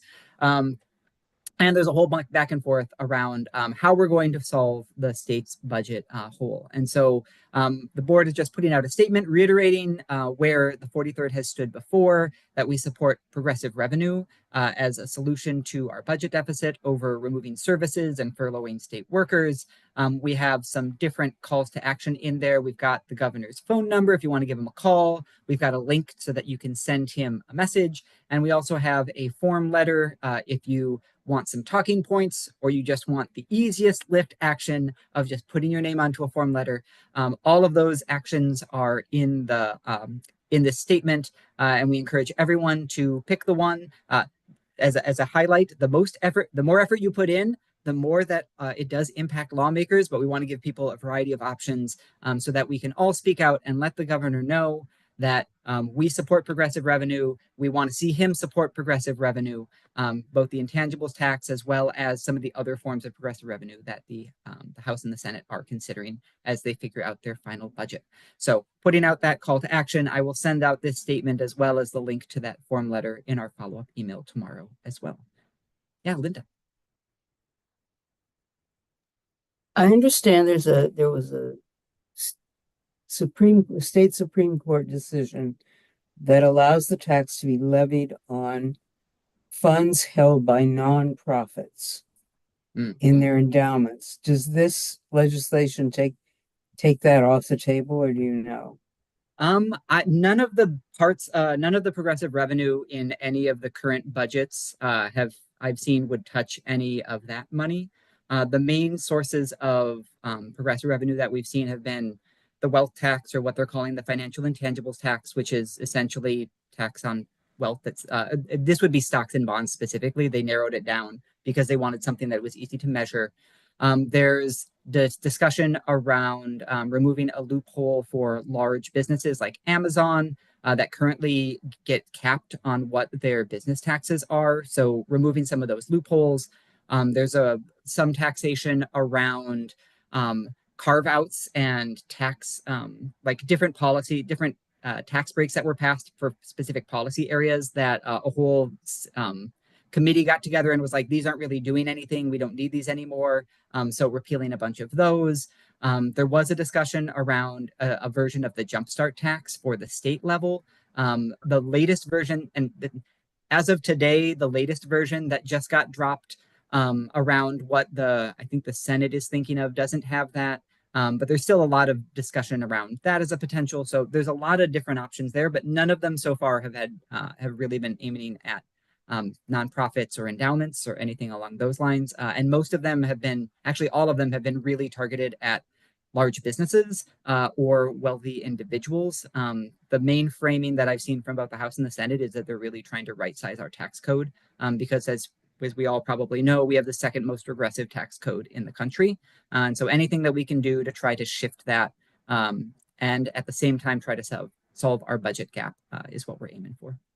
And that's all really important. We just don't want to make sure that we weaken our nonprofits. Yes, especially now with all of them losing all of the federal funding. I just saw today that PBS and NPR are going to be losing a big chunk of their funding.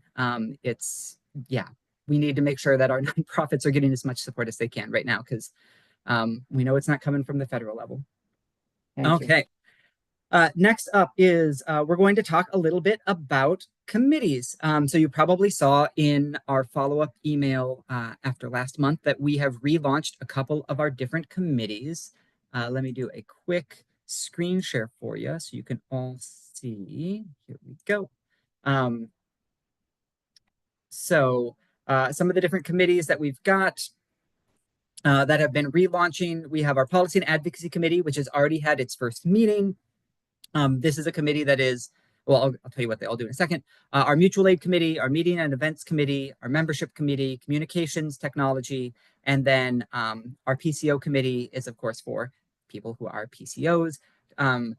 I'm going to hand it over to our chairs of each of these committees very briefly to give one to just introduce themselves so you can see their faces again, and so that they can share just a little bit more about what their committees are up to. We're encouraging everyone to think about picking a committee to join. We have a sign-up form that we will share. This is a great way to get more involved. It also is really what it's going to take for us to build up our capacity as an LD to start doing all of the things that we heard from you that we wanted to do this year. For example, if you're excited about Ballots and Bubbly, which I know I am, the Meeting and Events Committee is a great committee to join to support making sure that these in-person events and in-person opportunities for some of our general meetings happen. If you're excited about expanding out the Democratic base, the Membership Committee, I'm already starting to pitch for these different committees. So instead, I'm just going to hand it over to our committee chairs and let them share a little bit. So I'll start by handing it to Arisa to chat about policy and advocacy. Hey team, my name is Risa. I use she, her pronouns, and I am the chair of the Policy and Advocacy Committee. This month we held our first meeting, and my goal is for this to be a really action-oriented committee. In this past meeting, we discussed the importance of not only writing resolutions, but also of mobilizing our membership to public comment, to make calls to representatives, and some of the awesome things that a lot of you are already doing. Right now, we are working on a resolution in support of urging representatives and our electeds to speak out against the weaponization of ICE and attacks on our First Amendment rights, a la Mahmoud Khalil, and a number of the other activists, including local activists in Washington state, who have been unlawfully arrested and detained by ICE. That's a little bit about us. I will put my email in the chat if you have any questions, but if you want to learn about how to take action, I would love to have you there. And thank you. Awesome. Thank you, Arisa. Next up is our Meetings and Events Committee. Might hand it over to Derek. Okay. I got to talk a little bit earlier, but that was mostly about fundraising. So the fundraising committee will be one that contacts people who donate, members, invites them to events, puts on all of the fundraising events, and happy to have anybody who loves putting on fun live events help. The meetings, I guess the difference between meetings and fundraising when it comes to events is the meetings folks put on the monthly meeting. So that's a setting up agenda. If you want to have special speakers or topics, and you reach out to organizations and people there to speak, they're in charge of setting up the program for the monthly meeting, and they're also in charge of putting together the meetings that are not fundraising related. So that would be like the monthly meeting that we have every second Tuesday at Linda's. That's just a casual meetup for fun. They would be in charge of that. And I think these are fortunately, our meetings chair, Ben Furlow, he got accepted into a graduate program, and I believe it was NYU. And so we're all very proud of him, and he's going to do a great job. And so we do have an opening coming up for that position if anybody's interested. And it's pretty easy at first because our next general meeting is going to be ballots and bubbly. And so you don't have to plan like a general meeting. And then the meeting after that is actually the busiest meeting, but it's our endorsements meeting. So you don't really have to plan too much because it's kind of already set up for what's going to happen. So we're looking for an events chair, and I'm also looking for anybody that wants to help make ballots and bubbly and any future fundraising endeavors a success. And most importantly, very fun for people to attend. Awesome. Thank you so much, Derek. And if you want to throw any email contact into the chat for people who would like to help out with Ballots and Bubbly, you can also, when we send out the form, sign up for meetings and events, and Derek will probably poke you there as well. Next up is our communications committee. So I'll pass it over to James. To James? Oh, sorry, Justin. Sorry. I was looking at membership is next on my other list, so that's on me. I'm so offended. Justin. No, I'm just kidding. Hi, everyone. I'm Justin. I'm your communications chair.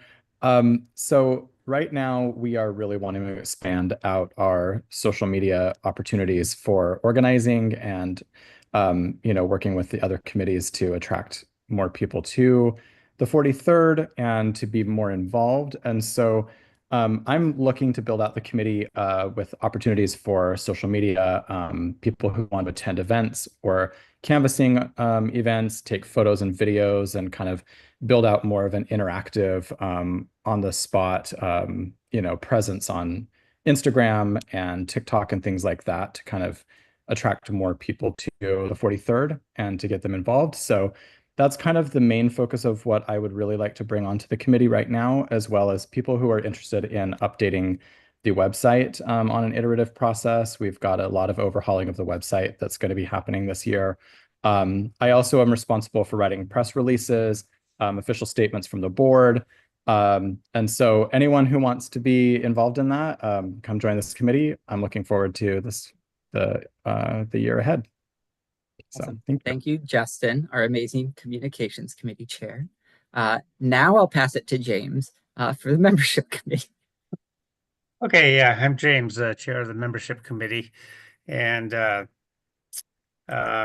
committee is going to look to build and engage a diverse membership in the 43rd legislative district, and we're going to try to focus on a few areas of the 43rd that we currently don't have a large number of members from, especially like the Belltown and South Lake Union areas. Much of our current membership, they live on Capitol Hill, the U District, and Wallingford. So we're going to focus on some of the corners that are underrepresented. So if you'd like to help build in such a membership, we'll be doing tabling, and we could help plan and volunteer at member events and help connect and build relationships with some other community groups. So yeah, and we'll have a meeting here within the next couple of weeks. So I encourage anyone who's interested to join. Awesome. Thank you so much, James. Next up is Liam with the technology committee. Hi, all. I'm Liam, he, him, and I am the chair of your technology committee. So a lot of the folks that you've just heard from have already talked about a lot of the projects that our committee is involved with. The technology committee is really we aren't going to necessarily meet every month, but we're focusing on like the bigger year-long projects and working to support the rest of the committees with making cool stuff happen, like the hybrid meetings, social media improvements and such. And then the website overhaul and refresh is kind of our big project for the year. So yeah, we are just looking to basically equip the 43rd Democrats with best in class technology and so that we can run our meetings, make them, as easy and approachable to everyone as we can. And one other thing I will throw out there is, the technology committee is definitely going to have different levels of involvement that you can totally have. So I know when it comes to actually doing those hybrid meetings, we'll probably need some extra helpers. So if you're like, hey, I could help for that, but I don't have time to be involved with the committee the rest of the time, please still throw your name in there. We would love to have you and have you help us out. Thanks so much. Awesome. Thank you, Liam. And yes, double reinforcing what he said about even if all you can do is support our hybrid meetings, those are going to be a big logistical lift for us this year. We're really excited to have them, but we want to make sure that we're doing them well. And that takes us having some volunteers to support us in that. So if you've got a little bit of tech capacity and feel willing to help with that, please do. And then I think our last committee to share about is mutual aid. I don't think Jeff was able to make it tonight. But Jeff Paul is our new mutual aid committee chair. The mutual aid committee is responsible for building relationships with and providing direct support to mutual aid groups that work within the 43rd. We have a small amount of our budget that is direct aid that we provide to mutual aid groups, as well as we really want to find ways to elevate how we all can be getting involved in mutual aid groups in our area and help mutual aid groups to see the Democrats as a group that shows up and provides support to the community. And helps to bring some of those members into the Dems as well. And so that committee I know is planning to have its first meeting relatively soon. We've got a couple people who have expressed interest already, but if you're interested, when we send up that sign up form, please feel free to sign up and Jeff will get in contact with you. Okay, I think that is all of our committees. So I'm going to stop sharing this. And again, we will send out the link so that everyone can sign up. Actually, I'll throw it into the chat right now as well. So if you're interested in any of these committees, please feel free to fill out this form and our members or our committee chairs will reach out to you and loop you into the process. Okay, with that, we're going to now move on to our committee reports. I know that Amy had one on the state party, so I'm going to pass it over to her first because she's got a little bit more of an in-depth update, and then we'll see if any of our other chairs have anything else they'd like to share. So, Amy.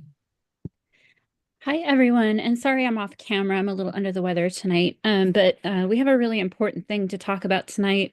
Ryan, if you have those kind of collected notes, you can feel free to share those to the screen if you'd like.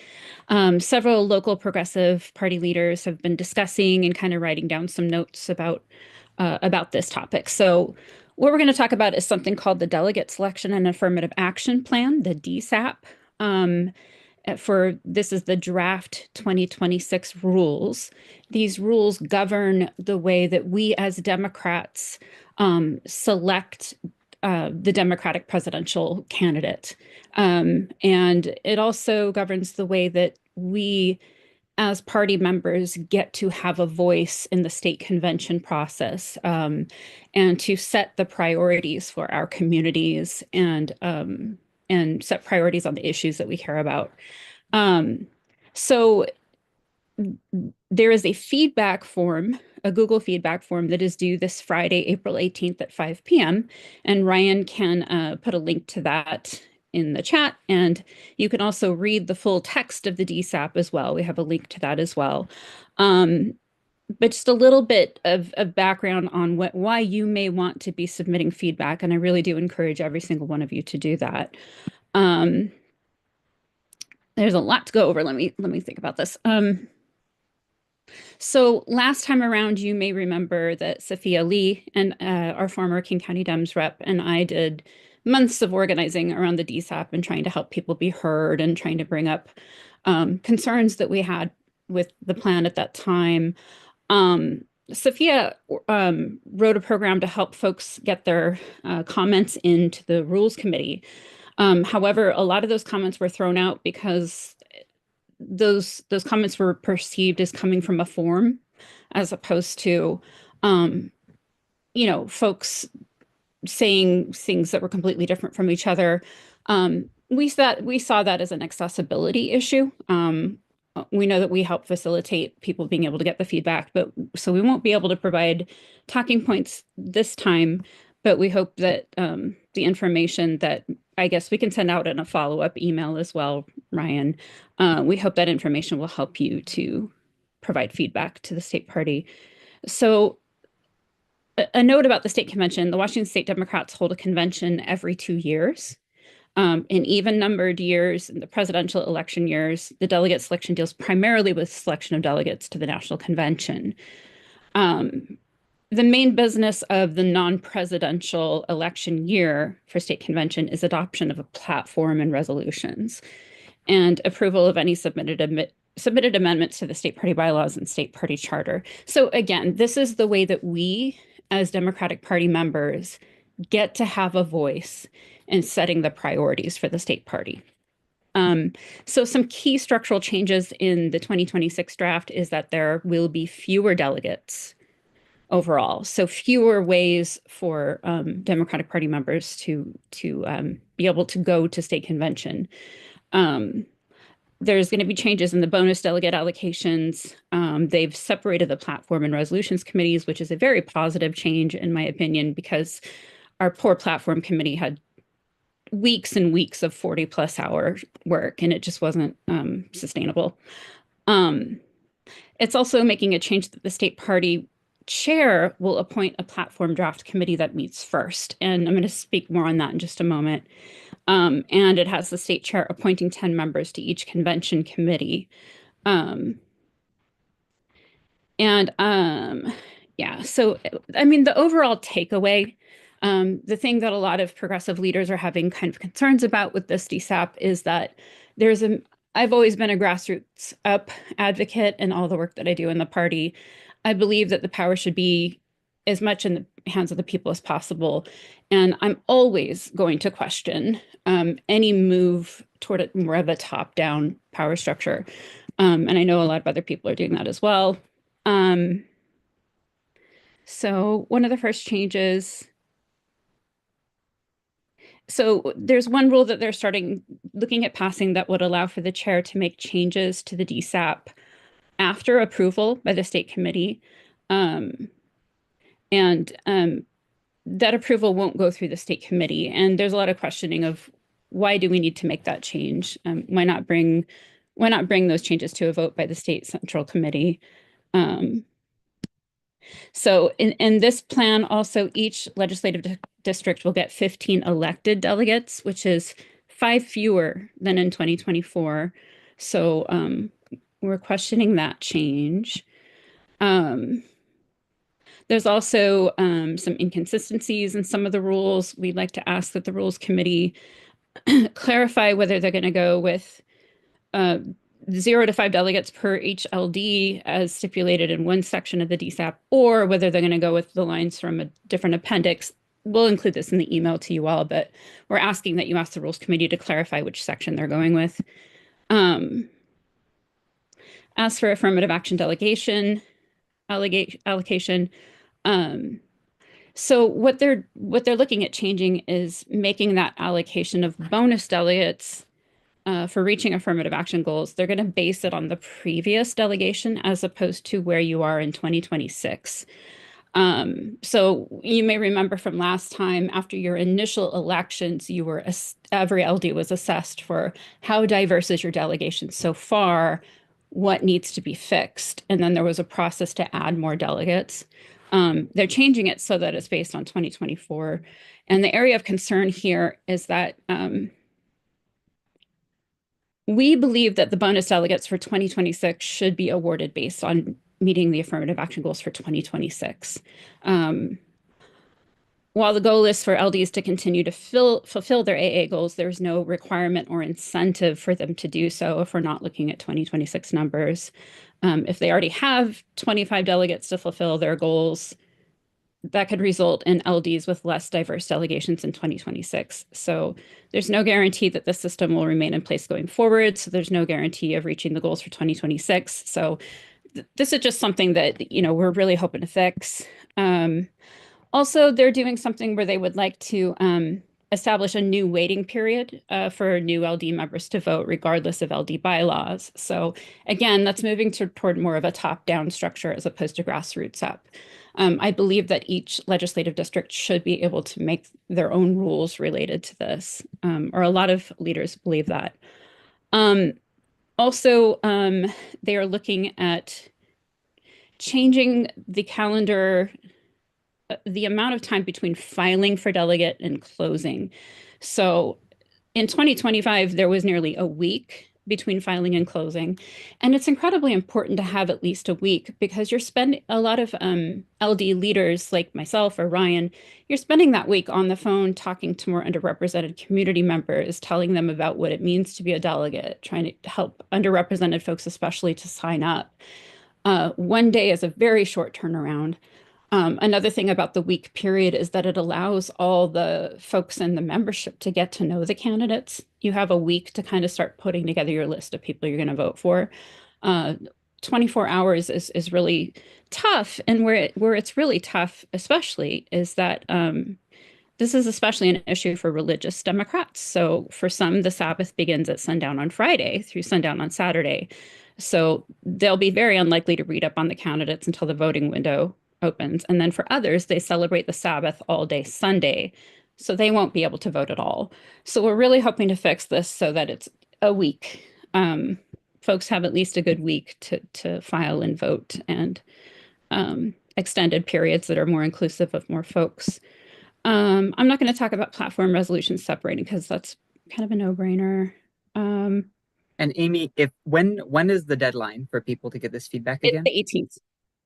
Awesome. So we will send a follow-up, and thank you for walking us through. I know that there's even more details in there, but the notes document that we have linked goes through these and some additional points. We really encourage you to take some time to read through it. We know it's really wonky. We know it can be a little technical. Some of the feedback that we've heard from others is like this entire thing is written in very dense and hard to follow language, and it's really challenging for people who aren't really in the weeds of this to even understand what it's talking about, much less give feedback on it. And I want to give a huge shout out to Hunter and other members of the 46th who helped to put together these talking points. Hunter and his team did a deep dive and helped to pull together a lot of these talking points with support from other members across the state. To try to make it easier for all of us to both understand what's happening and to give our feedback. And so we encourage you to take advantage of this amazing resource and all of everything that Amy was helping us walk through and understand and get that feedback in by Friday. Right. And I want to add too that the months of work that Sophia Lee and I put in for the last process, it involves a major change that has happened with the DSAP that we're really hoping to somehow change back at some point. And that was changing the baseline delegate selection to being, it used to be proportional based on Democratic votes. So heavily Democratic areas, which often include lots of underrepresented people, they got more delegates than maybe more rural or white or less sparsely or more sparsely populated areas. So it was based on representation of the people, kind of like the House of Representatives is. They moved to a system where it was more representation based on land mass, so more of a Senate style representation. And they attempted to fix that by adding bonus delegates, but that's been subject to change around. So we believe that it's the most democratic process to allocate delegates based on Democrats, not based on land mass. So we want to keep giving that feedback as well. Awesome. Thank you. Thank you, Amy, and thank you again for like digging in to understand this and bringing this so that and walking us through it so that we can all have a better understanding and hopefully enough of an understanding that we can give some feedback on this. And feel free to ask me questions, folks. Send me an email if you write up your draft, you're not sure about it, you have questions, feel free to email me.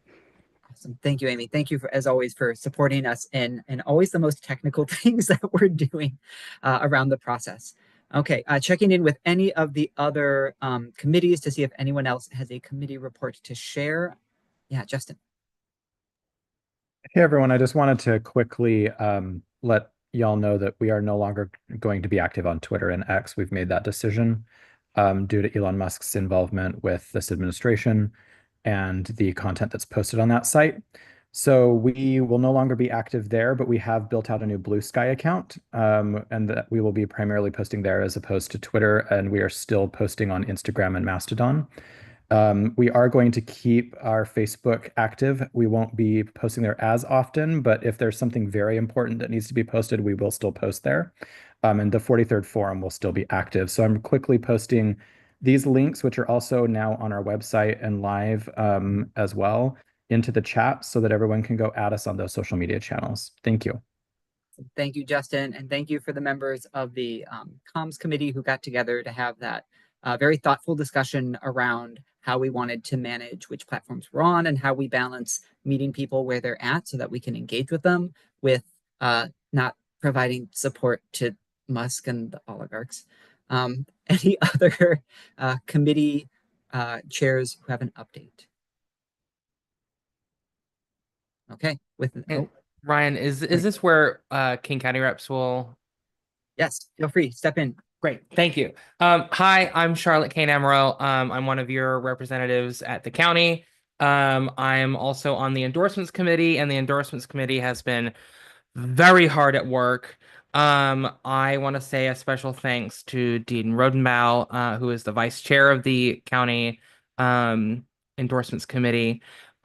We have gone through a couple of days of interviews at the county level. We've interviewed Port Commission candidates, both council members Zahalai and Balducci, running for executive. We've interviewed several candidates for King County Council, and Monday we interviewed candidates for mayor. I think we're finishing out Seattle interviews this week, and we will continue our interview process until just after filing week, I believe. We're getting a lot of very useful information from the candidates, and we appreciate your feedback on candidates to support or things of that nature. Other than that, I don't think there's anything other to report, Dean. If you're still on the call, I don't know if you are. But if there's anybody else who's in the delegation, I know that Bryce is abroad right now, that I missed, feel free to correct me. But I think that's it. Oh, and a very big thank you to Justin and Liam. I was able to get together with them after Speaker Chop had passed, the night the news broke, and we kind of did a rapid response statement. We felt like it was very important to put out a statement that night. And so I worked with them. Big thanks to them. And Emily was on the call as well. So big thanks to them for helping with that. Awesome. Yes, thank you all for your quick response to that. And thank you, Charlotte and Dean, and all of our KC Dems reps for the work that you're doing and going through that endorsement process. Okay, we are almost at time. I'm going to open up for a very quick good of the order if anyone has any final announcements before we call our meeting to a close. And seeing none, I would move that we adjourn the meeting. Second. I see Linda moved, Charlotte second. Excellent. The meeting is now adjourned. Thank you all so much for coming tonight. Thank you for your participation. Thank you everyone for sharing the mic so that we could spread out the questions. And we look forward to seeing all of you on May 20th for Ballots and Bubbly, our great opportunity for us to engage with candidates, to meet each other and see each other in person, and to have a little bubbly and some fun along the way. You'll get a follow-up email tomorrow with all of our info from this evening, and we'll see you all in a few weeks. Thank you. Night all.